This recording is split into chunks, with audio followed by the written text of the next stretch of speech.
Hello again, it's Crew Call here on the Motor Racing Network, taking you into the garage area and talking to the folks that make the race cars go around the racetrack. I'm Steve Post, pit road reporter for Motor Racing Network, joined by 25-time and championship-winning crew chief Todd Gordon. Hello, Todd. How are you? I'm good. Man, oh, man, we had a wild one. We had a long one and a wild one in Michigan. You know, I hate to see stuff get pushed off to Monday, but I thought the race was better on Monday. The fact that we were going to be start and stop against the weather, and ultimately that's what ended our day on Sunday. But what a great kind of turnaround it was. We saw some guys that had struggles on Sundays that turned their race around and put themselves in a great place on Monday. Well, the one that put themselves in the best spot was Tyler Reddick, and this is not a shocker. This team is rolling. Yeah. I was looking at it, what was it, 7 top 6 finishes in a row? Yep. I think there were 6 third, second, or 6 second, third. I don't know, but they've had 2 6, 2 seconds, 2 thirds, and a win. Yes. And really, they've been in position to win and just not been able to execute those. And really, you go back to Charlotte, they've been on a tear. This team is, I mean, if you say where they're at right now, this team is, I think, the best team out there. I think it's fascinating to me. Previous best finish at Michigan, 18th for Tyler. But they should have won this race last year, and they got away from them. But I get that, but there are tracks that are bugaboos. Yes. And to go from 18th to the win, pretty good step up. That is for sure. Took the lead in the point battle as well. Yes. Yeah, it did, and put himself in a great position there. Kyle Larson spun out on his own. Denny Hamlin spun out on his own. Who saw that? And Martin Truex Jr. did, too, later. But just how edgy these cars are at 200 miles an hour on a big racetrack like that. But let's talk about the bubble cut. Exactly. I think, you look at it, the recovery of the 17 team. Man. They put it, after when Kyle Larson spun out, they were in it. They got stuffed on both ends of that. They went to work, kept working on their stuff all day long. Scott Graves made a call. They put 2 tires on there at the first overtime restart. And drove themselves to a 6th place finish. They had a great day. They really did. The bubble spot is interesting because a lot of the attention is Bubba, Chris Buescher, Ross Chastain. I'm thinking you're Bubba Wallace, you're Chris Buescher, you're riding into turn number 3. Kyle Larson's one of the cars in front of you. We'll be in good shape. We'll race. And you see all of a sudden that 5 car go around, and both got caught up in it. Buescher, a great recovery on that for sure. Yeah, I thought a great recovery there. And honestly, we talk about the difference of Sunday to Monday. The 54 team on Sunday was in trouble. Ty Gibbs. Yes, they were. Yes, they were in trouble. They were backing up. Whatever they had for thoughts overnight and understanding what they needed to do on Monday, they drove themselves forward to a very competitive car and got themselves, 39 points above the cut line at this point? They're 39 above the cut line, but they gained 21 of those points at Michigan. Yeah, that's. I thought they were in trouble going into Michigan. I think they've gotten themselves at least little buffer. A little buffer room. Going to Daytona, of course. So great stuff. The bubble watch right now is, and we're 1 point between Ross Chastain and Bubba Wallace. And boy, Ross Chastain's got to hate it. The 48 car of Alex Bowman got loose in that first overtime restart, stack up, and Ross was the victim of that. Lost him probably 13 points. 13 points. He could be battling with Chris Buescher up there in that position, but now he's in a 1 point separation from Bubba Wallace, coming into a racetrack that we could see an outlier winner in Daytona. So I don't think anybody feels good about where they're at. Yeah, this battle may not even matter, actually, in the big picture. Well, it would be chasing Chris Buescher, which, kudos to those guys for getting themselves at least a little separation. Yeah, they gained 16 points on the bubble. Yep. Okay. Finally, one more attaboy before we get out of here. And today we're going to talk a lot of truck series racing. So Scott Zipadelli is going to join us here on the program. But last week we had Ryan Sparks on the show. And I'd encourage you, if you want to go back, it's not a preview of Michigan-specific show as much as it's the story of Spire Motorsports. Yes. Another chapter was written in a good chapter. 7th place finish for Zane Smith and Stephen Doran. 10th place finish for Carson Hocevar and his crew chief Luke Lambert. Only the second time in the history of Spire Motorsports they'd had 2 top 10s.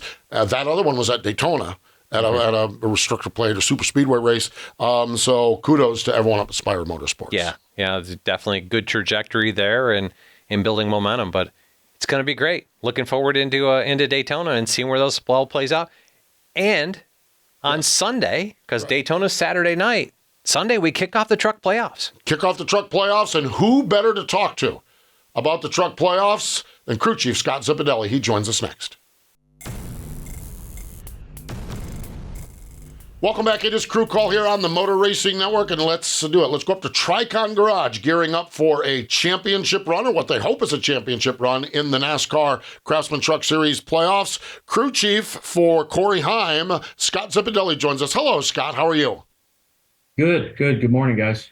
Scott, stout, strong regular season for you guys. What's your sense? What's your take? How do you feel as you get ready to go playoff racing this Sunday afternoon at Milwaukee?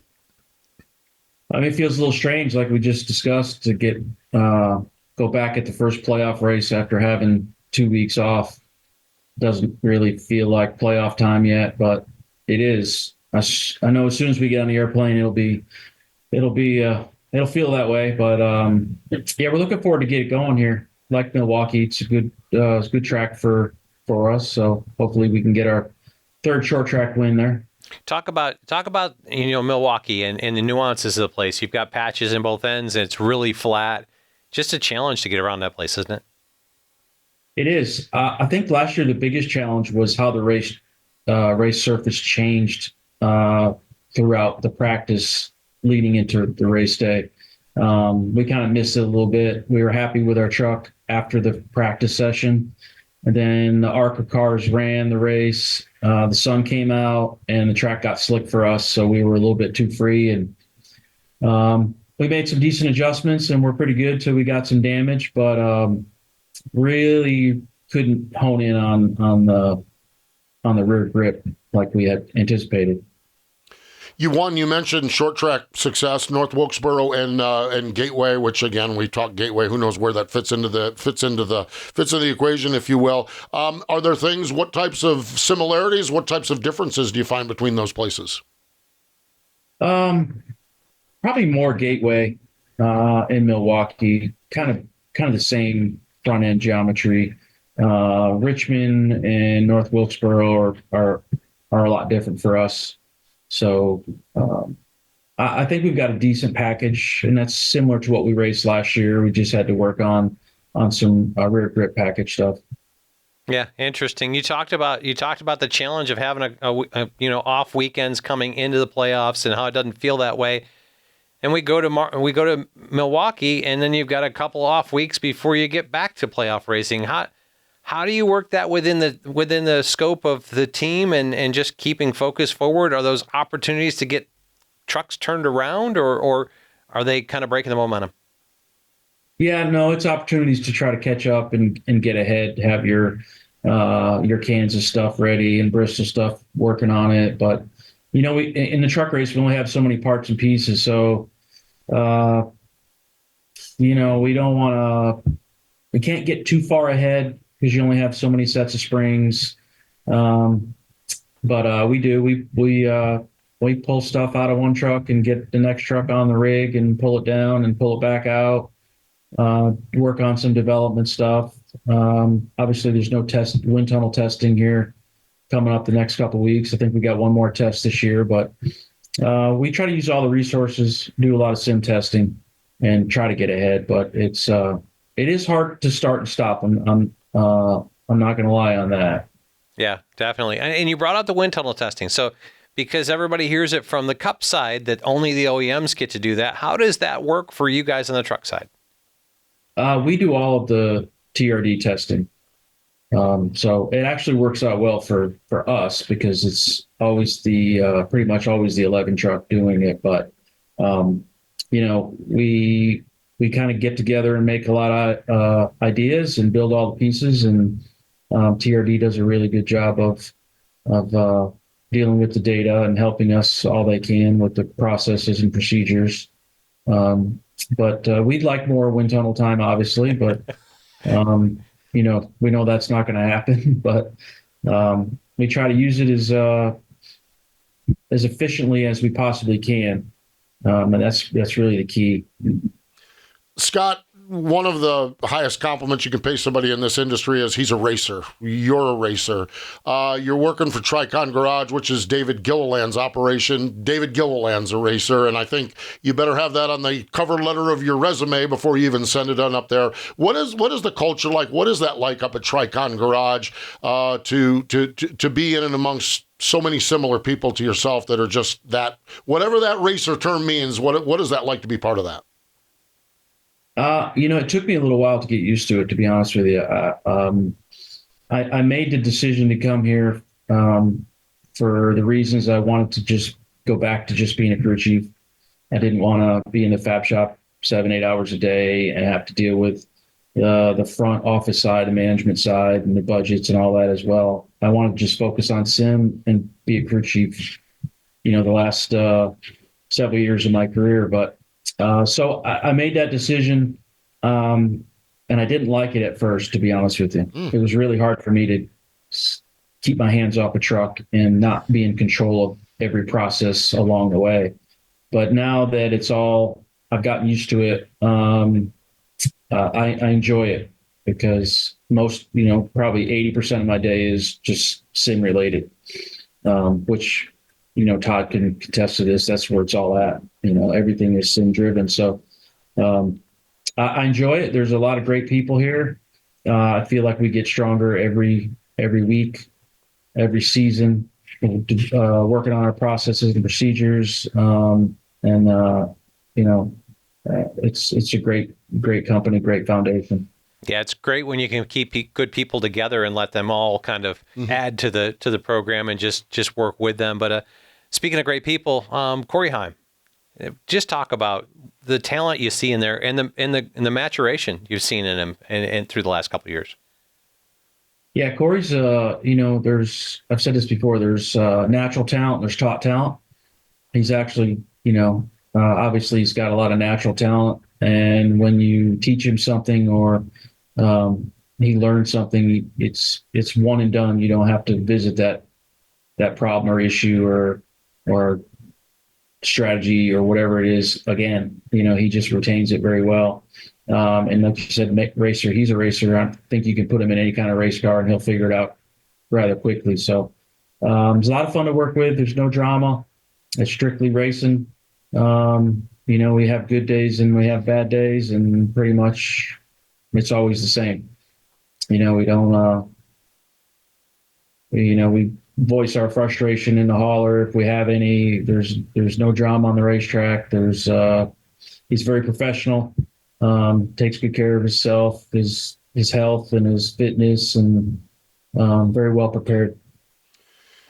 Scott, your career has been fascinating, and obviously a lot of times your career, I'm sure, is stacked up alongside your brother, Greg Zipadelli, who's so much success in the Cup Series. You spent a fair amount of time in the Xfinity Series, and then you've really found a home in the Truck Series. Why has that worked for you? I think it's all about life balance. I feel like you have to be happy with who you are and where you're at. Yeah. I think at one point in my life, I wanted to stay in the Cup Series and become a Cup crew chief. And I think you want to live up to the expectations of your friends and family. Your big brother's doing it, you can do it. And I just feel like it wasn't me. I spent time in the Xfinity Series and got to win some races and felt like that was a good home for me. More hands-on kind of guy. And then opportunity came to go truck racing. Personal reasons with Tori got ill. It was a perfect time for me to spend more time at home and try to make up for some lost time, with family. And once I did that, I realized that this is where I like to be. I spent 30 years racing and I've missed a lot of things in my life, but and now I have 2 younger boys. It's all about family and kids and enjoying life. And, I missed my first race through that journey for, I don't know, it was probably 20 years. And I realized that there's a whole nother life outside of this sport. And I think once you get to the point where you may realize that, I'm okay with it. Todd, I'll get to your question. Just to bring everyone up to speed, Tori was Scott's 16-year-old stepdaughter, who in 2015 they lost to cancer. So you can imagine how that impacts your life and how you do it. I know Scott referenced Tori, and I wanted to make sure that those who maybe missed that story along the way knew what the story was here and why Scott's values are such with his boys and with his family. Yeah, and I can speak to what Scott talked about. It's you've got to get out of that grind to understand the other things in life, and I'm just excited for you for the opportunity to find that work-life balance, because I didn't find it till my kids were about out of the house. So kudos to you for getting there and finding that in the truck series. You've done a really good job of.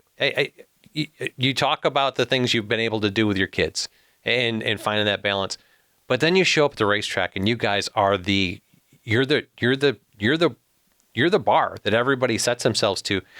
How do you keep that kind of focus on showing up at the racetrack every week? Because I feel like the 11 truck is the standard that people judge themselves to. Well, I appreciate those accolades, Todd. For me, it's all about people. When I went to Hattori, I had the opportunity to rebuild the team from, clean slate. Do whatever you got to do to fix it. And I hired the best people that I could find that were good family men, good husbands, good fathers, good faith, no clowning around, just good people. And then we worked on processes and how to be, a better racer. But if you can find good people that want to race, I think is the key, versus finding good racers that may not be the best family men or best people you want to be around. And for me, I wanted to be around the best people I could be to make me better. And that was only after the journey that I had, gone through. I realized that you have to surround yourself by good people.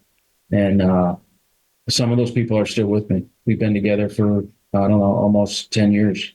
And we've won 24 or 5 races together, whatever number it is. So, when you can have a week off and they can go away with their wives and their kids and rest, and they can come back, they're 100%. And they're not distracted at work. They're not dealing with drama. They're not dealing with issues. They're focused on winning races, and then they're focused on their family. And, it's all about that life balance. Man, I'll tell you, there's a lot there and a lot good there. That is for sure. Want to wrap this up with a little talk of the family. You mentioned your 2 boys. What are they into these days? We always ask this because kids are here, kids are there, kids are moving around. What are you and the boys into these days with some of this off time? What are you up to with the guys? We've been spending a lot of time in the outdoors, like we always have. But it's been so hot here. Yeah, it's been a little rough. But this weekend we rode a little. They rode their little motorcycles and built some trails in the woods. Got a lot of poison ivy and poison oak. Yeah, they're in rough shape today. Did a lot of fishing. Caught a lot of fish this week. Just whatever they want to do. They, 1 minute they're Hot Wheels, next minute they're on the sim, next minute they're riding their dirt bikes, and then we're fishing. So it's always an adventure, and it keeps me young and doing all the things I enjoyed when I was a kid. So it's pretty cool. Pretty cool indeed. It really, truly is. Scott, we've talked we've covered a lot of ground here, including the playoffs that kick off this Sunday. Motor Racing Network will be at Milwaukee. We wish you well into the playoffs. We wish you success, continued success there, and we'll be following along all playoff long to see where you guys end up. Thanks. Appreciate it, guys. There we go. Scott Zipadelli from Tricon's Garage joining us here on Crew Call. Stay with us. More in just a moment. Crew Call rolling along here on the Motor Racing Network. If you like what we're doing with Crew Call, make sure you subscribe to our MRN channel. And why not cut and paste this up into your social media platform and say, hey, I like what Todd and Steve are doing, and share it across your social media platforms. We would truly appreciate it. It helps us grow the brand, if you will. That's what all the cool kids say these days when it comes to these podcasts and these YouTube shows. Grow the brand. So I appreciate anything you can do with that as well. Todd, We're going to Daytona. We Yes, have been we talking are. about this for about the last 2 months, that nobody is safe, and it's time to find out how safe or who might be on the outside looking in after this week. Yeah, when you look at this, we've got, 1 point separating Bubba Wallace and Ross Chastain. It might be that we have 15 points separating Ross Chastain from Chris Buescher. Right? Because I really feel like there are so many opportunities to have a first-time winner. There's so many guys that have won at Daytona that haven't got wins, that are below the cut line. I mean, you look at it. I think Kyle Busch, look at the momentum they had. Oh, my Fourth place gosh. finish. They put a race together, and Kyle's not a Daytona winner, but he's a Speedway winner. Yeah. And I just would be surprised to see. I wouldn't be surprised to see the 8 car in victory lane. I wouldn't be surprised to see the 3 car in victory lane. Right. With Austin Dillon. I mean, Yeah. how many There's former five, winners? There's 5 Daytona winners outside of the playoffs. Michael McDowell, Eric Jones, Ricky Stenhouse Jr., Austin Dillon, and Justin Haley. Let's start with Michael McDowell, who's been on the front row of every Speedway race this year. Yeah. And Qualified Talladega in the Tri-Oval was leading that race. Yes, I mean, there's opportunities there. Todd Gill and his teammate. Who's not on that list, but his... But he's led so many Speedway laps. I mean, and honestly, I feel like the Fords are the... I think the Fords have the most speed at Speedways. Right. I don't think they've executed into it, but anybody, I mean, any of the Stewart-Haas cars, they could bring a Stewart-Haas car to the playoffs. Yeah, you're right about that. I think any of them could. And you go beyond it. Justin Haley's a former winner.